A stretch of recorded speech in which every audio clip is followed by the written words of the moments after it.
Une fois que le calcul est complété, nous pouvons accéder aux résultats. Donc, dans le Job Manager, il suffit de cliquer sur, tout d'abord, Combine. Ici, on peut cliquer sur Soumettre. On attend la fin que les résultats soient tous bien combinés.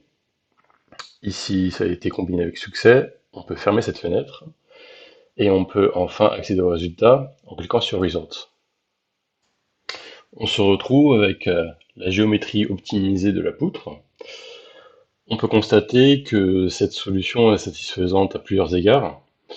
Tout d'abord, on a bien conservé les parties sur lesquelles étaient appliqués les chargements et les conditions aux limites. Également, si on tourne un petit peu la pièce, on peut constater que la symétrie du problème est bien conservée et se répercute directement dans l'apparence visuelle du résultat. On peut aussi avoir envie de regarder de plus près l'évolution des paramètres, donc de l'énergie de déformation et du volume en fonction du nombre de cycles, pour voir si les contraintes ont bien été respectées. Pour cela, je vais retourner dans le module Job. Donc ici, j'ai ma fenêtre de Job Manager et je vais cliquer sur Monitor pour avoir un premier aperçu de cette évolution sous forme de tableau, donc avec les valeurs respectives de l'énergie de déformation et du volume.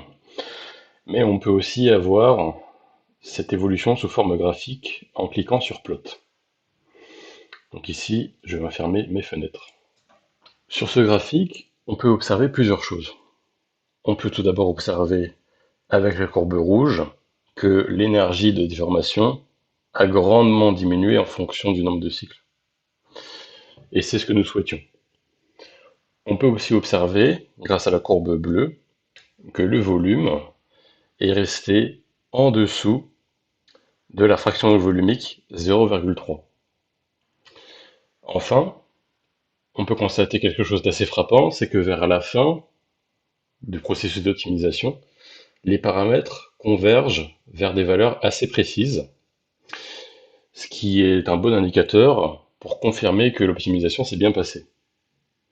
Lorsqu'on a un paramétrage un petit peu plus hasardeux, on peut avoir une évolution des paramètres un petit peu anarchique.